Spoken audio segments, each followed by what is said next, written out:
Hello, my name is Mordecai Murisa from Uganda. I'm going to be responding to Patrick Salvador Idringi, a Ugandan comedian who responded to my tweet. I hope Idringi is the right pronunciation of your name. If it is not, I am sorry. I am told that Patrick is one of the beneficiary and propagandists of a project that is a complete exercise in futility, the Mohozi Project or Patriotic something something. Yesterday, I made a tweet where I was questioning a number of things.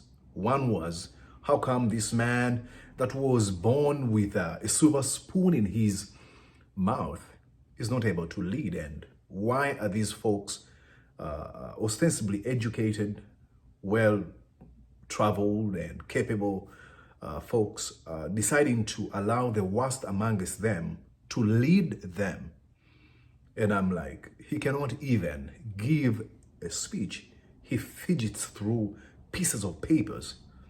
And Salvador took it upon himself to defend the subject matter, Muhoozi Kainerugaba, the son of the president of Uganda.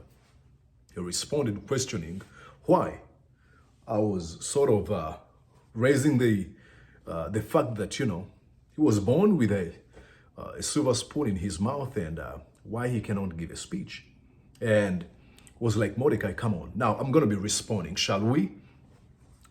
What I'm going to do in this video, I will add a few caveats, and though Patrick sort of seemed to distract, I will remain within the context of the argument and I will not budge. I hope, Patrick, you respond. One, born with a silver spoon in one's mouth is an English expression that really captures life of the subject matter Muhoozi Kainerugaba. It is not an abuse, it is not an insult. It is an expression that captures a life of a man that was born within enormous wealth and had a number of privileges. And yes, he indeed had some of these privileges. For example, one of them was attending one of the best military academies in the world, Royal Military Academy, Sandhurst in the UK. The best, creme de la creme of the military academies in the world. This man is an old boy of Winston Churchill, for crying out loud. I mean, we're talking about an alumni of Royal Military Academy, Sandhurst. So he's got everything that makes him quite a leader who can express himself without fear or favor, without even being anxious. Not like the way we've seen him over and over and over again. Even sometimes some of his folks have been laughing at him like Kabanda. People are mocking of, how he speaks. He's son of the president. Hello?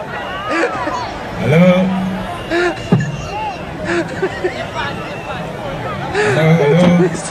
Abu Paisa Gala Polonel?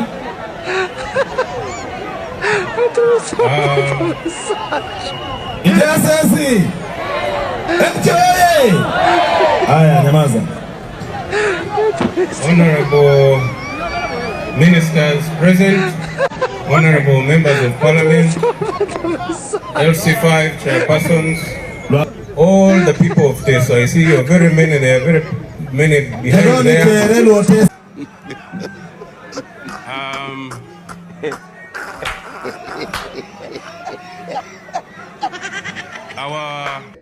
But in your response, you said, hey, Mordecai, that shouldn't be a focus, okay? You should focus on what this man is and what are some of the things that you raised that I should focus on. You said that I should focus about how principled this man is. Look, truth-telling is one of the pillar principle of any person.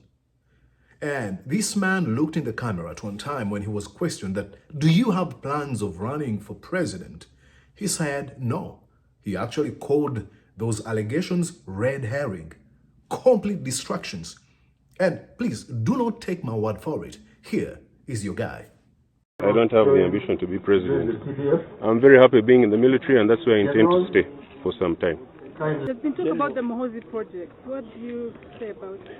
It doesn't exist. Non-existent. That is a red herring. You heard it yourself. You know, he calls it red herring. He has no plan whatsoever.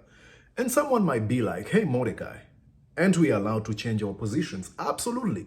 We can always change our positions at any given moment. Look, I've always changed my positions if I am convinced that my new position is better than my old position or my previous position.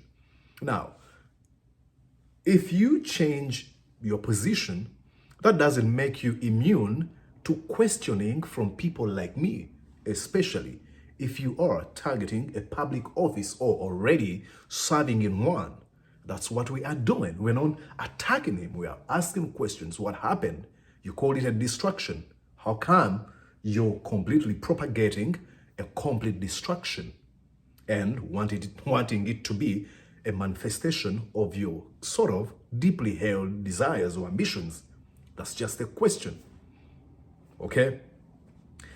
That's not a principle. Truth-telling is not one of his principles. Then let's go to what you mentioned, leadership skills. Okay? First of all, you know that he's created what we can call a constitutional crisis. You must know that our laws prohibit serving military officer from engaging in partisan affairs or politics. I mean, this man has decided to jettison the laws within the Constitution that he swore an oath to. Is that leadership skills? These are questions. And I'm bringing these questions to you. Please respond.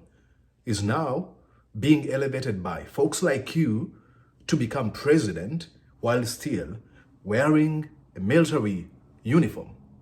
That is against, and I would think that is basic for any person that thinks of himself as a leader. Shouldn't be rocket science to understand, I would think. The other thing that you have to know, really, you've heard that, you know that he's superintendent over a military outfit, the Special Force Command, SFC. And SFC has been implicated in unbelievable violation of human rights that range from abduction, torture, and killing of innocent people, especially those opposed to the political ambitions of his father and himself. But again, do not take my word for it. He watched and ordered the abduction and torture of Museveni critic and his critic, Kakwenza Ruchirabashija. My friend. Beaten, but since he was not saying much, they resorted to using pliers. They were getting pliers and they pluck flesh from my thighs everywhere. As you have seen the scars all over my body.